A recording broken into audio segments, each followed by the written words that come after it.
علیکم ورحمۃ اللہ وبرکاتہ۔ بھوک کا علاج اور عمل۔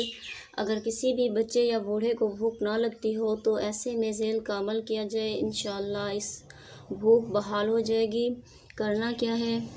اس مقصد کے لیے روٹی کے ٹکڑے پر انگشت شہادت سے باوضو حالت میں بسم اللہ شریف اور 12 مرتبہ یا رحیم لکھ کر کھانے کو دیا جائے۔ اس کے کھانے سے اس میں بھوک کی طلب بڑھے گی اور 3 روز کے عمل سے اس کی بھوک بحال ہو جائے گی۔ کرنا کیا ہے؟ روٹی کے ٹکڑے پر انگشت شہادت یعنی شہادت کی انگلی سے باوضو حالت میں بسم اللہ شریف اور 12 مرتبہ یا رحیم لکھ کر دیا جائے۔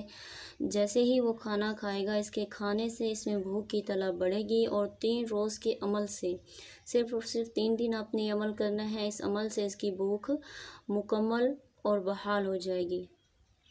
آپ نے چینل کو لائک اور سبسکرائب ضرور کرنا ہے۔ شکریہ۔